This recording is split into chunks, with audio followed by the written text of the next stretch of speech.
Hello everyone, welcome to my channel.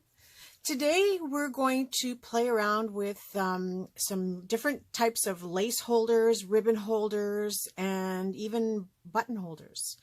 I recently was a participant in the LGO 2022 collaboration, and that was with Kara Brandon. And one of the things that she did on her channel for the collaboration is she made these beautiful lace cards, and they come 6 up on a page. And so with her permission, I printed them in a variety of sizes. The little lace card, isn't this a beautiful box of deliciousness? Look at all this fun stuff. The lace card size that I printed out was this size.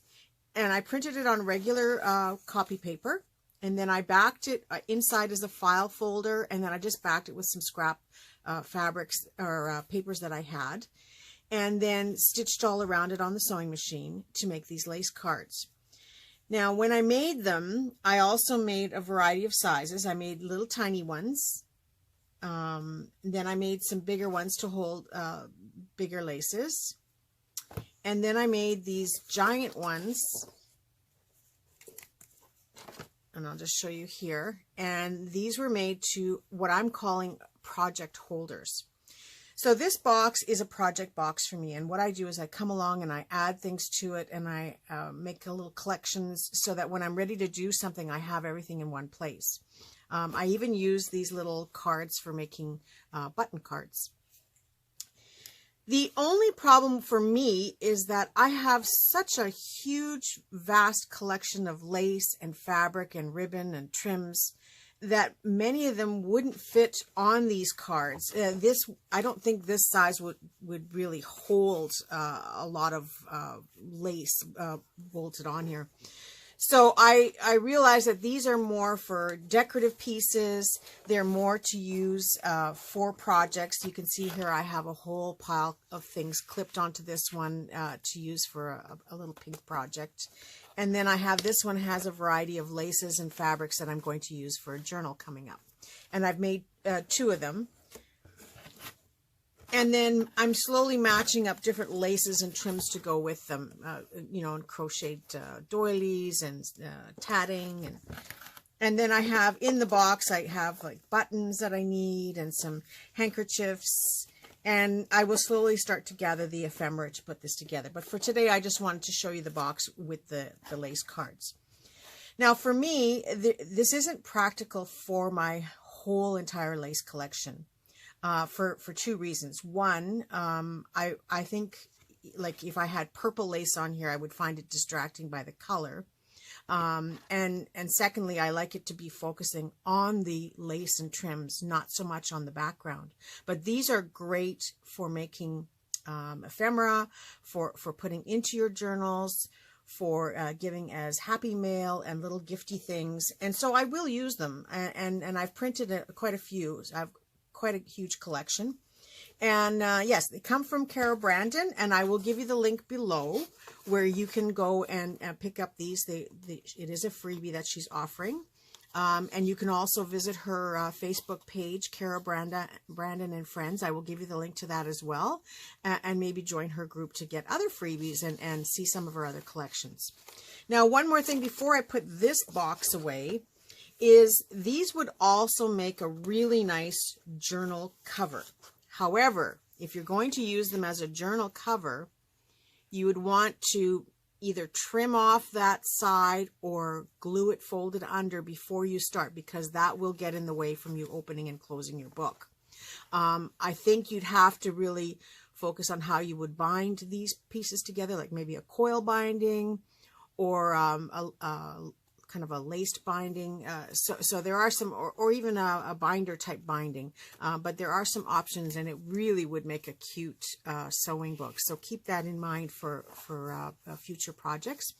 And for those of you that do make digital collage sheets and kits that use this pattern in your kits, I would suggest that maybe you can have them in the smaller sizes, but also have them as part of the kit in the larger sizes or even in the half sizes, so that people have some options. Not everybody is computer savvy and Photoshop savvy to enlarge them, and sometimes when they're on these sheets and it's a PDF file, they don't necessarily can cut them out and print them individually in different sizes. So you may want to consider, if you're a digital collage kit maker, to create different sizes for your kits, and let us know if you do that, and I can add your link to the bottom of my tutorial here as other options for these lace cards.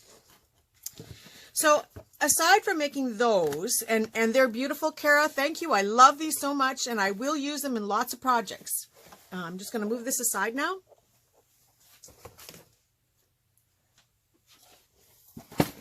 Another option, now the one thing about Kara's or any of the ones that you print on digital is you have to add them onto some type of backing and then cut them out. The large ones, surprisingly, are easier to cut out. I used file folders and chipboard as a backing, and then put a pretty paper on the back. But when you get down to the itty bitty ones, they're a little harder to cut out, and you cannot cut out a lot of them. And as I said, because of my vast collection of laces and trims, I would need probably 500 of those cards to cut out by hand, and that's a lot of cutting. My next option is, of course, you can buy these die cutters in a variety of sizes and shapes, but you are again limited to the size that you can work with based on what's available to you. And these don't necessarily cut anything much heavier than a heavy cardstock. And even with the heavy cardstock, I still found that I had to go back and trim them out a little bit. And then you're limited again to the size. So I couldn't put a lot of wide ribbons on here. And same with this little one here. This little one I use for like half-yard pieces or under a yard pieces. And this one I use for up to about 2 yards.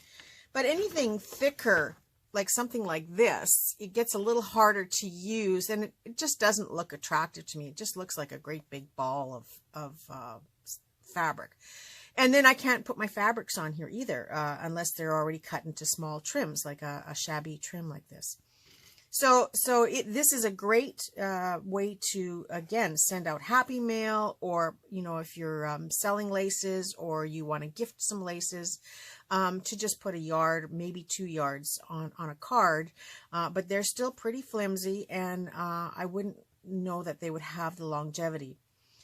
I make them only in plain chipboard because, again, I want the focus to be on the colors of lace or trims that I'm using, but you can also print them on a variety of colors. So this system doesn't really work for me either. I mean, every system has their methods.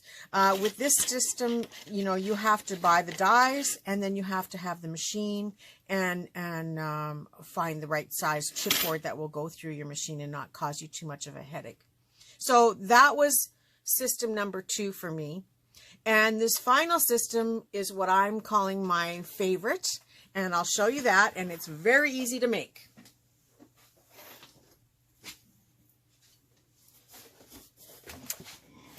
Aren't these just lovely? Now on these ones, I have some folded fabric on here. I have sari, like lots of it, and it doesn't look bulky, and it fits nice. This is all sari as well. I have some heavier gimp trim and cording on here that matches, so I can easily see it. Here I have yards. This is probably about 10 yards of this rose trim on here, and it doesn't look bulky because it's big enough to handle the extra materials. And in here I have a fringe trim, and again there's probably about 3 yards on here, so this holds quite a bit, and it doesn't look too bulky, and it's quite attractive to have in your studio or craft room. This is, of course, fun. This is a pom-pom trim, and it just looks so yummy and makes you want to play with it and make something. So those are the newest ones that I'm making. And to make these, I used several different materials. I used chipboard in very heavy size. This chipboard comes from the inserts that you find if you go to the liquor store and you get a liquor store box and they have the dividers in them. This is the cardboard, and it comes free in the box. So if you happen to pass by a liquor store, or you can ask them to save them for you, because they get thousands of these on a weekly basis. So that's what I used as a base. I also used cardboard.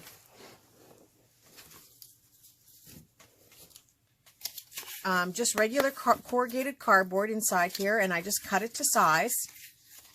And then I also used, where's my samples? Here we go. I also used some cereal boxes. The cereal boxes I find are a little bit flimsy, but they will be okay for lighter materials, lighter lace.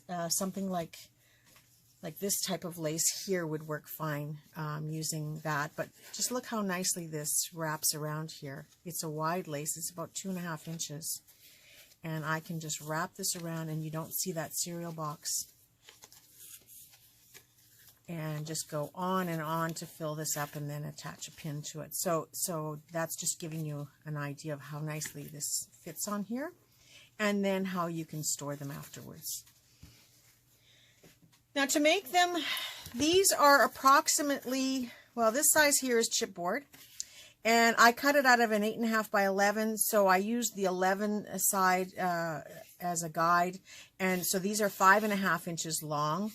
These are 6 inches long, so that'll give me an extra 1/2 inch that I'm working with for wrapping things around. And it's entirely up to you. I seem to like the 5.5 inch side for most of my stuff, but I have made some taller ones. These are about 6 inches or 6.5 inches.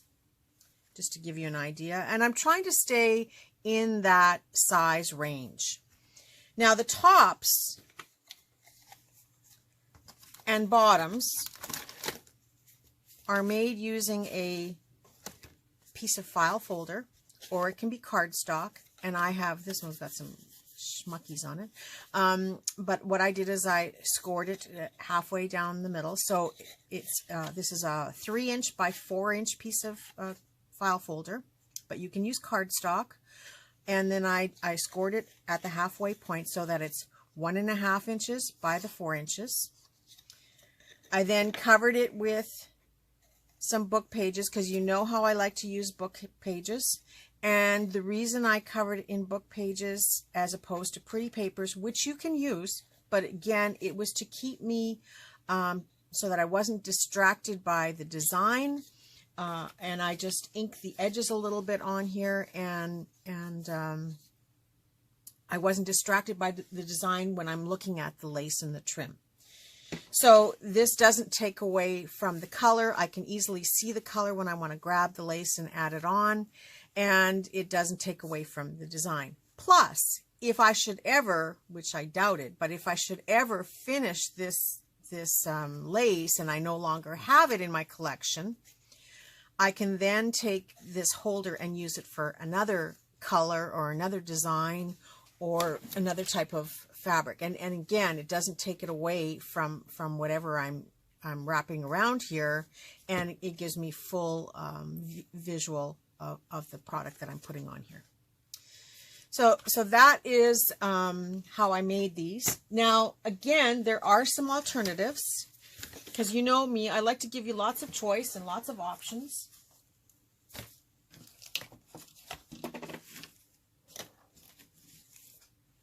Now, we all have, or some of us, most of us should have some of these seam binding trims and different trims on these little cards. We also have ribbon on these ugly rolls. And you know what happens as soon as you take this tape off of this ribbon, as soon as you take the cello off of this thing and open it up, it starts to come off. And it just falls off. If you've used a few pieces, then you're pinning it and it's not working, and it becomes this ugly mess in your little box of stuff, and you've got bits hanging out. If you're using these rolls, I don't know, something goes terribly wrong with these rolls once you take the tape off. I haven't used this one. I don't really care for this ribbon much. I pull all this off and it goes right into a jar. And I use these for making tassels and stuff. I don't use this ribbon very much, but some people do. And some people like it on the roll. And some people put them on those roll holders, but then you always have those little bits hanging. And sometimes they hang way too long, and you either have to finger roll them back up. And then there's the issue of when the roll is empty, you've got to take all the rolls off in order to get this roll out and put another roll on. So I just take this stuff right off of these, and the lace I would put onto a lace card where I can see it quickly and have quick access to it on one of my little handmade cards. And this stuff just goes into a big jar until I need it. I might have to iron it, but I don't iron it very often. But yeah, it just goes into a jar. Where I'm going with this is these pieces of cardboard that come with this lace trim on here, and these round ribbon rolls that I absolutely hate. I shouldn't say hate, despise. If you take an object, and you're totally on your own on this one to figure out what works, I just kind of feed it through until I can gently peel it off. And you're going to have some uglies, and that's okay. And I score these or fold them in half. And using my bone folder,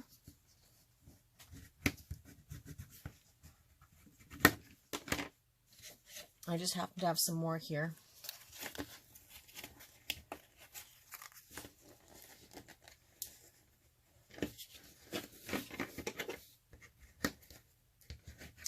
And I just fold them in half like that, and with a little bit of glue on there,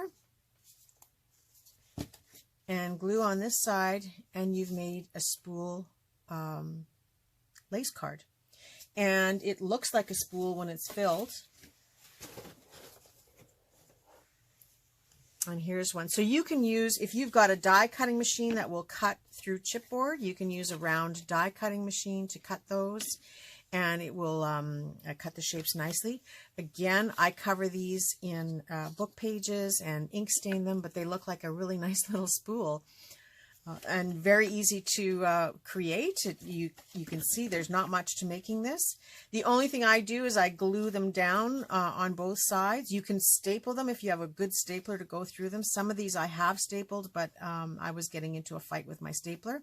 So I just found that gluing them and then having a couple of paper clips to hold them in place was all I needed to make these stay put and adhere to the other piece of cardboard. So that gives you some different ideas. I don't think I need to go into full details of gluing them and wrapping paper around them and inking them, because I think you have enough information of that if you're doing this all over the place, making junk journals. There's lots of different tutorials on doing all of those things. But it's very easy to turn this into this and get rid of all these little packets. Although I do keep these, just in case you're wondering, I do keep these for doing my journals. But get rid of all these little packets and this garbage. There is other things that I use these for. So do keep them if you have ribbon rolls. Do keep them and stack them up in a pile, because they're useful for a lot of things. Just to give you an example, again, they're great to collage on both sides and make the ATC coins that people are using now in collages. They make great, really nice round journal cards if you've covered them on both sides and repurposing them that way. But my favorite is still going to be making lace holders out of them and getting rid of all of these ugly rolls out of my collection. The other thing I don't like about these rolls is you can only see them if they're standing up, whereas the lace, you can file it in a file.